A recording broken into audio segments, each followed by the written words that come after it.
মুখ্যমন্ত্রী মমতা বন্দ্যোপাধ্যায় তিনি গুরুতর জখম হয়েছেন রক্তাক্ত অবস্থায় গতকাল যেভাবে তাকে হাসপাতালে নিয়ে যাওয়া হয় এবং তারপর মেডিকেল বুলেটিন কার্যত চাঞ্চল্য পড়ে গিয়েছে গোটা রাজ্য জুড়ে গোটা দেশ জুড়ে।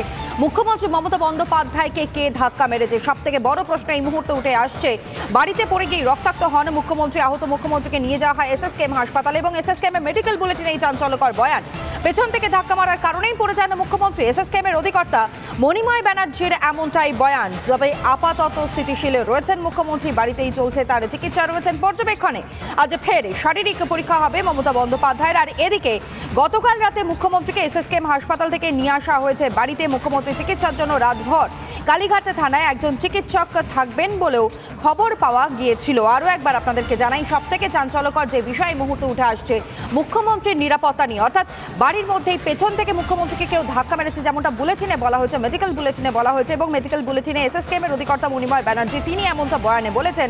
তাতেই কার্যত চাঞ্চল্য ছড়িয়েছে যে তাহলে কে মুখ্যমন্ত্রীকে পেছন থেকে ধাক্কা মারলেন, তার উদ্দেশ্যই বা কি ছিল, মুখ্যমন্ত্রীর নিরাপত্তা সেটাই বা কোথায় রয়েছে। তিনি তো আম পাবলিক নন, তিনি সাধারণ মানুষ নন, তিনি রাজ্যের প্রশাসনিক প্রধান, রাজ্যের অভিভাবিকা।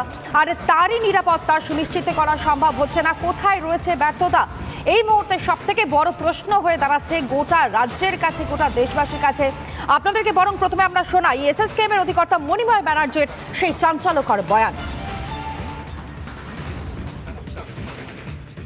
Honorable Chief Minister of West Bengal, Mamata Banerjee, reported to our hospital today around 7:30 p.m. with a history of fall within the vicinity of our home due to some push from behind. একেবারে স্পষ্ট করে তাকে বলতে শোনা যাচ্ছে pushed from behind, অর্থাৎ পেছন থেকে কেউ ধাক্কা মেরেছে।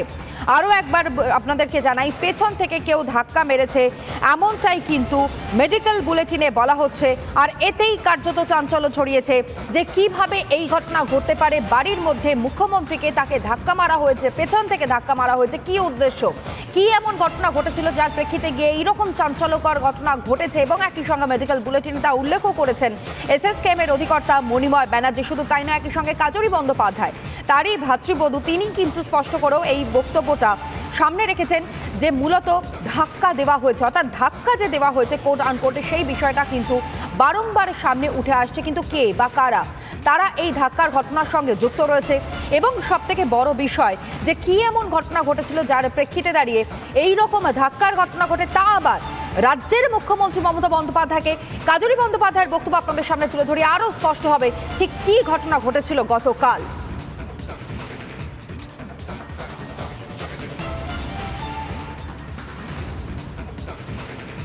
মুখ্যমন্ত্রী মমতা বন্দ্যোপাধ্যায়কে ধাক্কা, সব থেকে বড় যে চাঞ্চল্যকর বিষয় সামনে আসে মেডিকেল বুলেটিনের পর মুখ্যমন্ত্রীকে ধাক্কা মারা হয়েছে। এবং মেডিকেল বুলেটিন শুধু না, একই সঙ্গে কাজরি বন্দ্যোপাধ্যায় তিনিও কিন্তু এই কথা বলেছেন যে শুনেছি পেছন থেকে ধাক্কা মারায় উনি পড়ে যান। মন্তব্য করতে শোনা যায় মমতা বন্দ্যোপাধ্যায়ের ভাতৃবধূ কাজরি বন্দ্যোপাধ্যায়কে। কি করে হয়েছে একটা ধাক্কা লেগেছে, এটা আমি শোনা যাচ্ছে। কি করে হয়েছে আমরা ঠিক বলতে পারছি না। একটা ধাক্কা লেগেছে, এটা আমি শোনা যাচ্ছে। কি করে হয়েছে আমরা ঠিক বলতে পারছি না। একটা ধাক্কা লেগেছে, এটা আমি শোনা যাচ্ছে।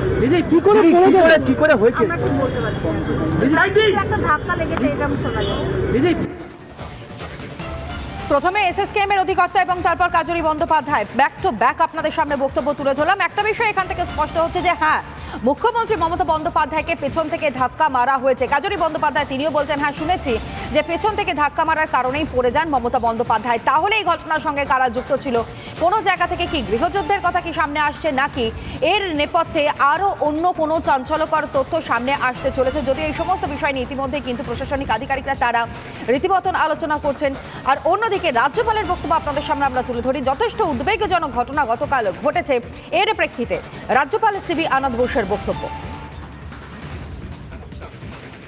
I came for a personal verification with the doctors. They have assured me everything is under control. Honorable CM is getting the best of medical treatment. Situation is under control.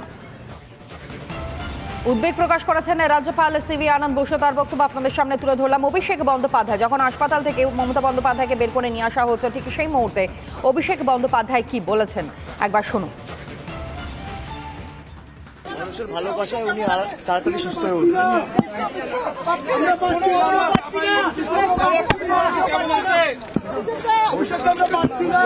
ঘোরাঘুরি করবেন না, ওনার যেহেতু লেগেছে মাথায় একটা সিরিয়াস ইনজুরি হয়েছে এবং excessive bleeding এর কারণে 4টে স্টিচ হয়েছে, নাকে একটা স্টিচ হয়েছে, মাথায় 4টে স্টিচ হয়েছে। সর্বশক্তি মানে কৃপায় উনি আপনাদের আশীর্বাদ বাংলার মানুষের ভালোবাসায় সুস্থ হয়ে উঠবেন। অন্যদিকে চিকিৎসক কুণাল সরকার এবং ফুয়াদ হালিম তারা কি বলছেন একবার আপনাদের সামনে শোনাই।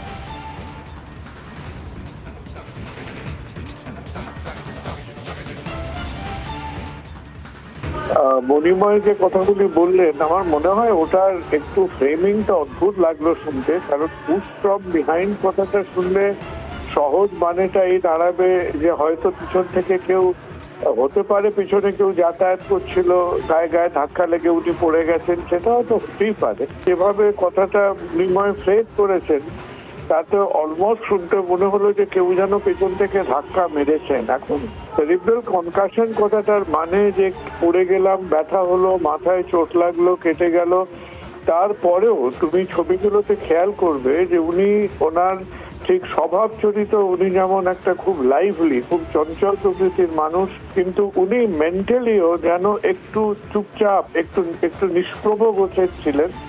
তো এখন মেডিকেলি দিক দিয়ে এটা ওদের কাউকে বলাটা নিষ্প্রয়োজন, তারা সবাই জানে যে এই দিকটা চোখ রাখতে হয়।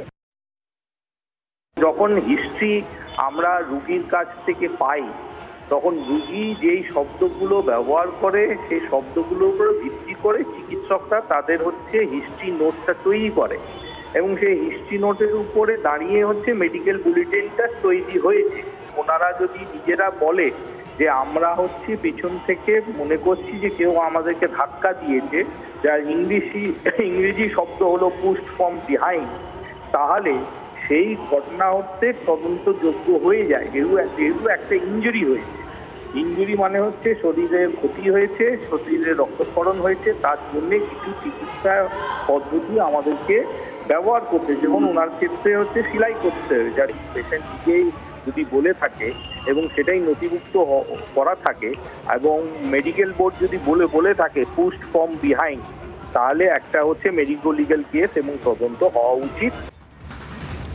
চিকিৎসকদের বক্তব্য আপনাদের সামনে তুলে ধরলাম, কিন্তু এখানেই তো শেষ নয়। একটার পর একটা চাঞ্চল্যকর তথ্য এবং সবথেকে বড় বিষয় যে চিকিৎসক তারা যা বলছেন বা এসএসকেএমের অধিকর্তা যা বলছেন, কাজরি বন্দ্যোপাধ্যায় যা বলছেন, তার প্রেক্ষিতে দাঁড়িয়ে ইতিমধ্যে যেমনটা খবর পাওয়া গিয়েছে নড়ে চড়ে বসেছে লালবাজারও।